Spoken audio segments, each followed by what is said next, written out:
Does this motorcycle actually start and run? Surely not, right? Let's go ahead, open up the shop, and let's blow out all of this old smoke and dirt that's inside this motorcycle.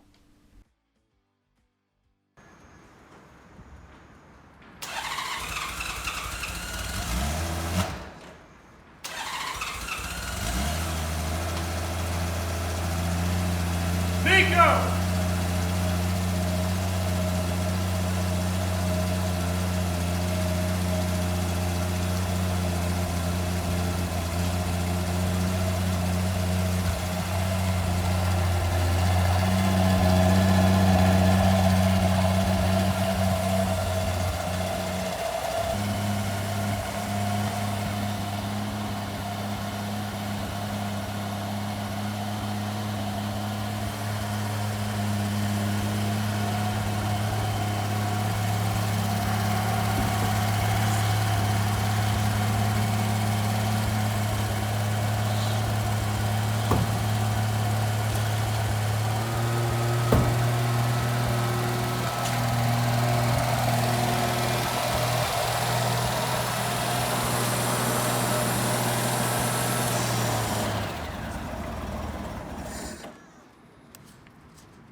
So, she's alive. I didn't think we were going to get here. You probably thought we weren't going to get here. But, she actually runs. Now, this is by far not the end of the journey. We still got tires and a few other things to do to it. Actually, we got a lot of things to do to it, let's be honest. But she does run, so it wasn't all for nothing. We're getting all the white smoke out, as you can see. All of that leftover oil and residual stuff is burning off, which is a good thing. You want to hear it idle?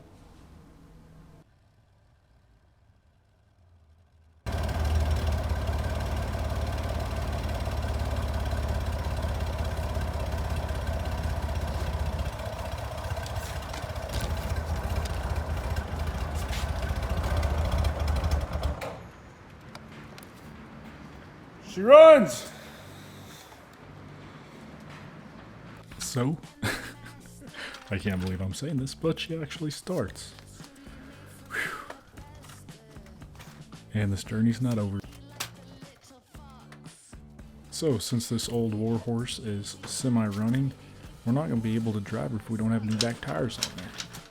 So, today we're going to go ahead and we're going to remove that rear tire.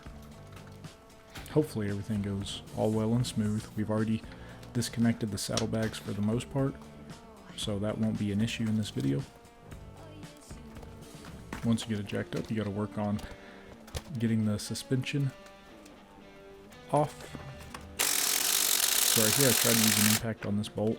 Whenever I say the suspension off, you want it disconnected from the rear wheel, so the rear wheel can kind of swing a little bit lower. So that bottom nut on both of the shocks, I'm going to loosen that up and get that shock off, just so that that rear swing arm can move up and down freely. It's not attached to the suspension anymore. I'm also going to have to disconnect that rear axle nut, but that'll come later.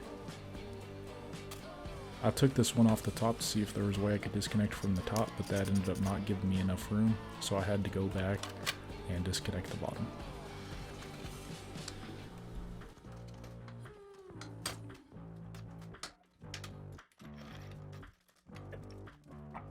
I'm putting a jack underneath the tire so that way there's not tension. I'm just, using the jack to lift the rear tire up to get it off the suspension. That way you have more room. The axle nut holding the rear wheel on is a 27mm. All I had in 27mm was a 12-point socket, and a 1 1/16 is close enough if you have a 6-point socket. I definitely would not recommend using a 1 1/16 12-point socket, but a 1 1/16 6-point socket would do better in this case than a 27mm socket that's a 12-point. 6 points just grab a little better than 12 points too, less chance of slipping and rounding out the nut. So once you get that off, again loosen the other side. So since she's kind of running right now, one of the first things this old gal needs is some new shoes.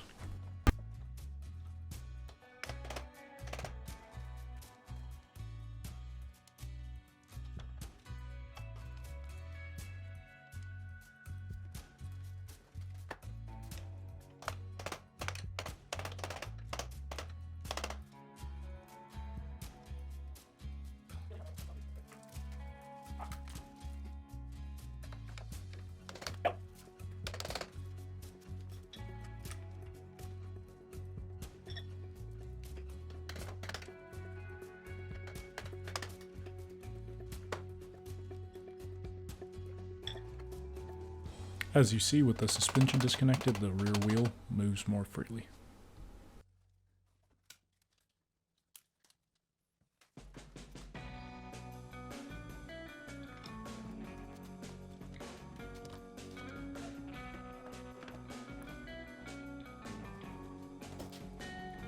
So, since this old warhorse is semi-running, we're not going to be able to drive if we don't have new back tires on there. So today we're going to go ahead and we're going to remove that rear tire. Hopefully everything goes all well and smooth. We've already disconnected the saddlebags for the most part, so that I'm putting a jack underneath the tire so that way there's not tension. I'm just, using the jack to lift the rear tire up to get it off the suspension. That way you have more room.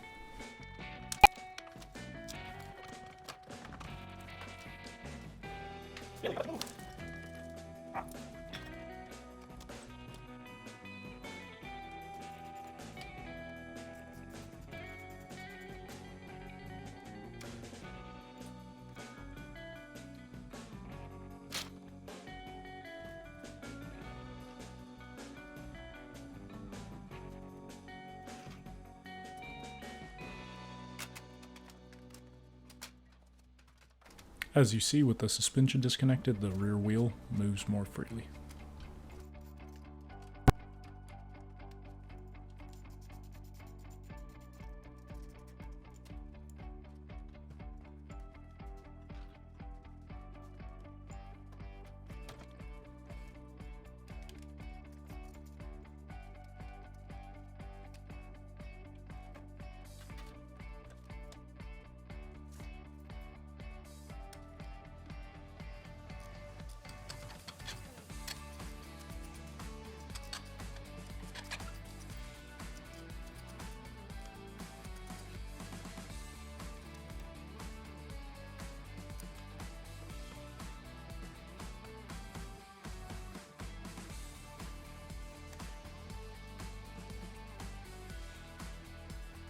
So this is why you loosen the exhaust up on both sides.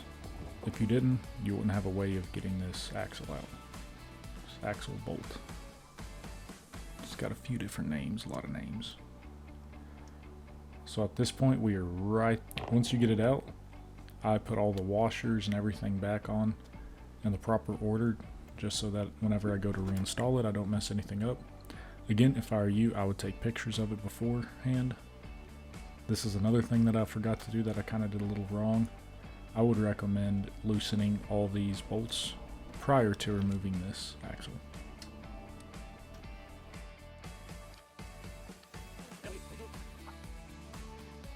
The axle nut holding the rear wheel on is a 27mm. All I had in 27mm was a 12-point socket, and a 1 1/16 is close enough if you have a 6-point socket. I definitely would not recommend using a 1 1/16 12-point socket, but a 1 1/16 6-point socket would do better in this case than a 27mm socket that's a 12 point. 6 points just grab a little better than 12 points too, less chance of slipping and rounding out the nut. So once you get that off, again loosen the other side. And then to get this axle out, I'm using an extension and a screwdriver and a little mallet. Again, if you put a jack underneath the tire, get it in a nice little sweet spot where there's not any pressure, it'll help that bolt slide out a little bit easier, that axle bolt. You want to be careful not to damage the threads on the axle bolt or the insides of that drive shaft right there. So just go ahead, take your time, give it some nice soft taps. And again, you might have to adjust your jacks a little bit. Make sure it's clearing the other side. Again, that exhaust, I'm having to move it out of the way every few minutes.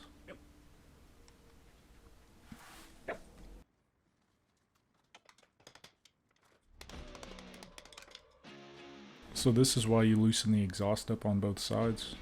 If you didn't, you wouldn't have a way of getting this axle out. This axle bolt. It's got a few different names, a lot of names. So at this point we are right there. And you just got to get it out.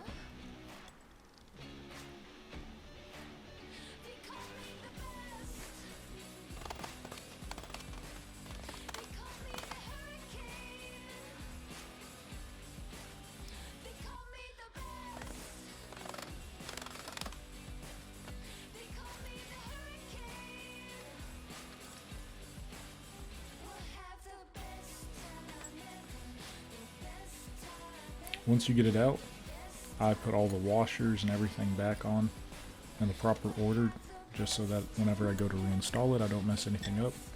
Again, if I were you, I would take pictures of it beforehand. This is another thing that I forgot to do that I kind of did a little wrong. I would recommend loosening all these bolts prior to removing this axle. Loosening the brake rotors and everything like that. And remember, this motorcycle is shaft drive, so there are gears inside there that the rear wheel is sitting on. So whenever you remove it, you have to pull to the driver's side a little bit to get over those splines.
And there you have it.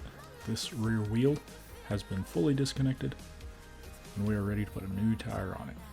Again, this is a jack stand from Harbor Freight, and I actually really do love it.